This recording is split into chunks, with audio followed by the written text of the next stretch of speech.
shell drill has been in basketball for a lot of years. We're working on defensive slides, where each player needs to go. We like to call this drill three-man jumps. The reason we call it jumps is because we're just teaching our players where to go when the ball moves, all right? So let's start it off right here. If I start the ball in the middle, Coach Bobby's obviously guarding me. He can force me weak hand, strong hand, doesn't matter.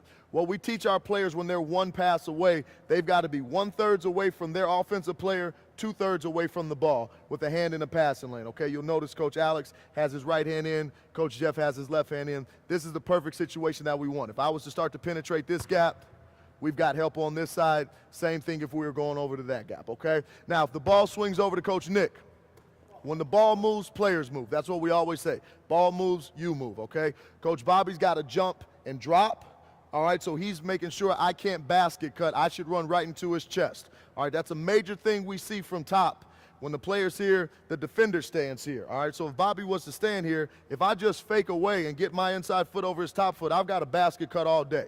All right, so he's got to make sure from the top, you got to jump to the ball. So he's going to jump. Coach Jeff is going to jump to help. Now let's talk about the help line. The help line is always down the middle of the basket. So if Jeff moved over, that's what we teach our 4th, 5th, 6th, 7th graders, okay? Once our players start to enter 8th grade in high school, everybody can start to shoot the ball, so we will adjust their help line to just having 2 feet in the paint, or we'll even say have 1 foot in the paint.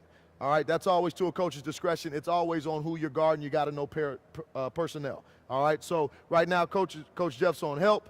Ball swings back over to me. Everybody jumps. All right, I'll reverse the ball over. Everybody jumps again. All right, ball comes back top here again.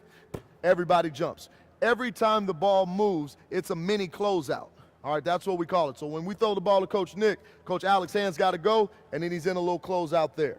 All right, let's run through full speed because communication is everything. We've got to yell help, help, help. If we don't have the ball, we've got to yell ball, ball, ball when we do have the ball. Let's check it out a couple times full speed. Here we go. Ball, ball, ball, help, help, help, help, help, help, help. Ball, ball, help, help, help, help, help. I got ball, ball, ball.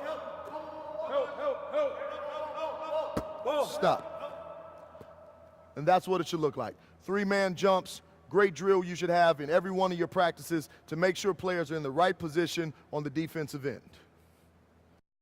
The on-the-ball defender needs to alert their teammates that they have the ball. Remember, communication is key.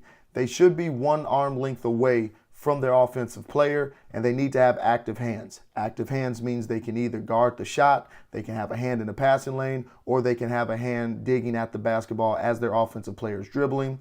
Once their offensive player passes the ball, the on-the-ball defender needs to jump to the ball side. When the defender is 1 pass away, remember they're in 1/3, 2/3. 1/3 away from their offensive player, 2/3 away from the basketball with a hand in the passing lane. They also have to communicate. When the defender is 2 passes away, they're on the help line. Remember, coaches, adjust the help line according to age. They have to communicate while they're on the help line, and they should be pointing at their offensive player as well as the basketball, so they need to keep their head on a swivel in case they have to readjust their positioning because obviously the offensive players are moving. They need to have active feet and active hands so they're ready to react just in case they end up in a closeout situation.